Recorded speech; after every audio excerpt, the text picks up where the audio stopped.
नमस्कार दोस्तों, स्वागत है आपका फिर से एक नई वीडियो में। देखिए दोस्तों, इस वीडियो में आपको जानकारी मिलेगी दोस्तों कि माता तुलसी का जन्म किस प्रकार हुआ था दोस्तों। यानी दोस्तों, माता तुलसी और आंवला वृक्ष, इन दोनों की जानकारी आपको इस वीडियो में प्राप्त हुई दोस्तों।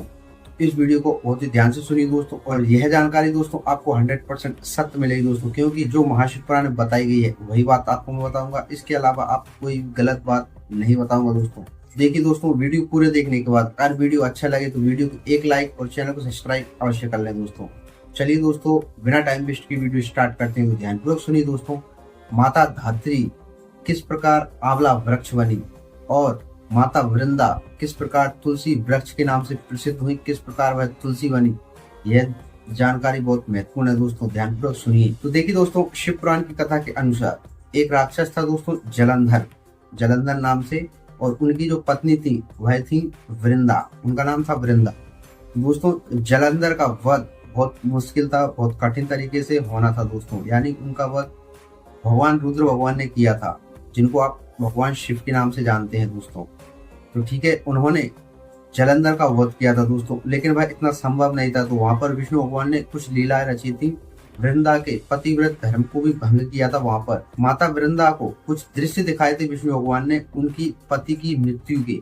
तो उनकी पति की मृत्यु देखकर माता वृंदा बहुत दुख में हो गई थी दोस्तों, और उन्होंने वहीं पर अग्नि में प्राण त्याग दिए थे, और वहां पर विष्णु भगवान को कुछ श्राप भी दिया था दोस्तों। तो जब माता वृंदा ने वहां पर प्राण त्यागे थे दोस्तों, तब वहां पर भगवान विष्णु बहुत शोक में हो गए थे दोस्तों। यानी उनको बहुत दुख हुआ था कि मैंने वृंदा के साथ छल कपट किया है, इस तरह का उनको दुख हुआ था। और वह दुख में वहीं पर जो वृंदा की चिता थी दोस्तों, उनकी जो राख थी, वह भस्म को उन्होंने धारण कर लिया था विष्णु ने। वहीं पर भस्म धारण कर और वहीं वृंदा की चिता के पास में वहीं पर बैठ गए थे दोस्तों।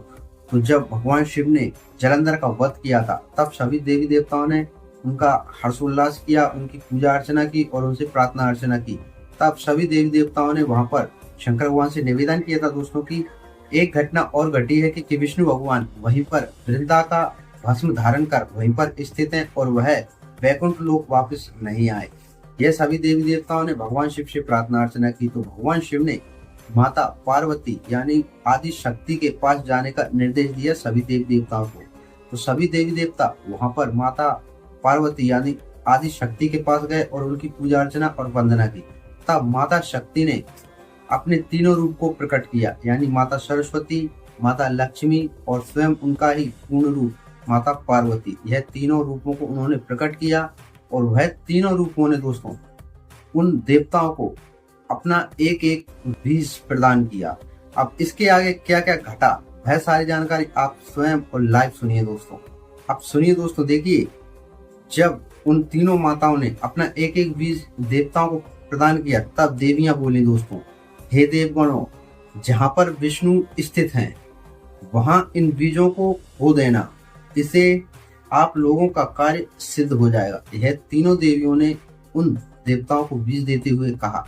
तब वह देवता वहां पर उन बीजों को लेकर पहुंचे दोस्तों। यहाँ पर श्री हरि विष्णु स्थित थे। अब वहां ले जाने के बाद दोस्तों देखिए, उन देवताओं ने वृंदा की चिता के नीचे भूतल पर उन बीजों को डाल दिया, और उन शिव शक्तियों का स्मरण करके वे वहीं पर स्थित हो गए।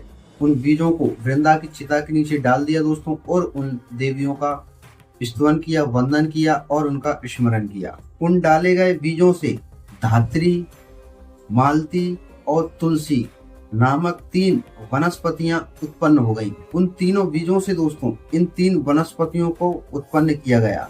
देखिए, धात्री, मालती और तुलसी। ठीक है, अब इनका क्या क्या रहस्य और उनका क्या क्या महत्व है। देखिए, तीन वनस्पतियां उत्पन्न हुई। धात्री के अंश से धात्री यानी जो माता सरस्वती हैं उनको धात्री कहते हैं दोस्तों, उनको यानी धात्री के बीज से माता धात्री प्रकट हुई। लक्ष्मी, महालक्ष्मी के अंश से मालती, जो महालक्ष्मी जी का जो अंश था, जो बीज था, उससे मालती उत्पन्न हुई। गौरी के अंश से, जो महागौरी हैं, उनके अंश से तुलसी उत्पन्न हुई। तो तुलसी का रूप महागौरी का है दोस्तों। तो महागौरी के रूप से ही तुलसी। अब इनमें कोई मतभेद नहीं है दोस्तों, तीनों रूप एक ही हैं। जो माता शक्ति के तीनों एक ही रूप हैं, तो सब उनके ही रूप है दोस्तों, तो यह मान लीजिए। इस प्रकार दोस्तों माता पार्वती के अंश से तुलसी प्रकट हुई, जो तम, सत्व तथा रजोगुण युक्त थी। ठीक है, अब ये तीनों वृक्ष उत्पन्न हुए दोस्तों। अब इसके बाद तब स्त्री रूपिणी उन वनस्पतियों को देखकर उनके प्रति विशेष राग विलाप से विप्रम्भ से युक्त होकर विष्णु उठ बैठे, यानी उनको देखकर विष्णु वहां पर खड़े हो गए। उन्हें देखकर मोह के कारण कामाशक्त चित्त से वे उनके प्रेम की याचना करने लगे। तुलसी एवं धात्री ने भी राग पूर्वक उनका अवलोकन किया। ठीक है, इन तीनों देवियों ने भी विष्णु का अवलोकन किया। सर्वप्रथम लक्ष्मी ने जिस बीज को माया से देवताओं को दिया था, जो माता लक्ष्मी ने सर्वप्रथम जिस बीज को देवताओं को दिया था, उससे उत्पन्न हुई स्त्री मालती, यानी जो माता लक्ष्मी के बीज से जो मालती उत्पन्न हुई थी, उनसे ईर्ष्या करने लगी। यानी जो मालती थी दोस्तों, वह माता धात्री और माता तुलसी से ईर्ष्या यानी द्वेष करने लगी। इसलिए वह बरवरी, जो बरवरी का वृक्ष है दोस्तों, इस ग्रहित नाम से पृथ्वी पर विख्यात हुई। बरवरी के नाम से विख्यात हुई पृथ्वी पर, यानी घृणा करने के बाद उन दोनों से अलग कर दिया गया। ठीक है, और धात्री तथा तुलसी, जो माता धात्री थी, माता धात्री इनको आंवला वृक्ष के नाम से जाना जाता है दोस्तों। आप नहीं जानते, माता धात्री का ही जो वृक्ष है वह आंवला नाम से प्रसिद्ध है, और जो माता तुलसी है वह माता तुलसी की आप जानते हैं। तो माता धात्री को ही आंवला वृक्ष कहा गया है दोस्तों, तभी से आंवला वृक्ष की पूजा होती है। जो आंवला वृक्ष की माता बहनें पूजा करती हैं दोस्तों, तो वह आंवला वृक्ष वह माता धात्री है, उनका ही रूप है आंवला वृक्ष। ठीक है, राग के कारण उन विष्णु के लिए सदा प्रीतिप्रद हुई। ठीक है, यह तीनों का कब हुआ? तब विष्णु का दुख दूर हो गया। इस कारण से दोस्तों श्री हरि विष्णु को वहां से दुख दूर हुआ था, और वे सभी देवताओं से नम्रस्तक होते हुए प्रसन्न होकर उन देवताओं के साथ वैकुंठ लोक को चले गए। हे विप्रेंद्र, कार्तिक के महीने में, आप ध्यानपूर्वक सुनिए दोस्तों तुलसी का महत्व। कार्तिक के महीने में धात्री और तुलसी को सभी देवताओं के लिए प्रिय जानना चाहिए, और विशेष करके ये विष्णु को अत्यंत प्रिय है।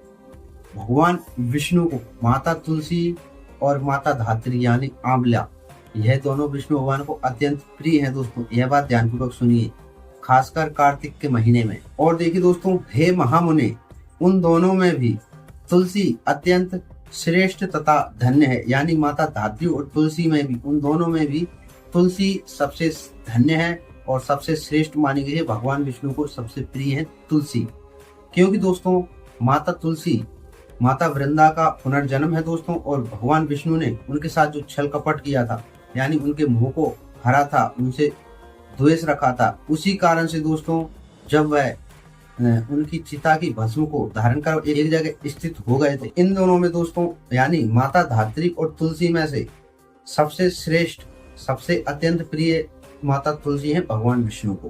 तो इस कारण से दोस्तों माता तुलसी का जन्म हुआ दोस्तों, और इसी कारण से माता धात्री यानी आंवला वृक्ष का जन्म हुआ दोस्तों। तो यही कथा थी दोस्तों, और महत्वपूर्ण रहस्य है दोस्तों, जो जलंधर की पूरी कथा है दोस्तों। जलंधर और माता वृंदा की जो कथा है उसमें भी बहुत डिटेल में और पूरी जानकारी बताई गई दोस्तों। इसकी वीडियो मैं आपको बना दूंगा दोस्तों। अगर आप चाहते हैं कि उसकी वीडियो आपको सुनना है, पूरी संपूर्ण डिटेल में जानकारी चाहिए, तो आप कमेंट में बताइए, मैं उसकी वीडियो अवश्य बना दूंगा दोस्तों। तो यही सत्य घटना थी दोस्तों। इसी घटना के कारण माता तुलसी और माता धात्री का यानी आंवला वृक्ष का जन्म हुआ है दोस्तों। अगर आपको यह वीडियो अच्छी लगी दोस्तों, तो वीडियो को एक लाइक और इस वीडियो को ज्यादा से ज्यादा शेयर अवश्य करें दोस्तों। ऐसी ही जानकारी के लिए दोस्तों मेरे इस चैनल सब्सक्राइब अवश्य कर लें। चलिए दोस्तों, मिलते हैं नेक्स्ट वीडियो में किसी नई जानकारी के साथ। तब तक के लिए जय श्री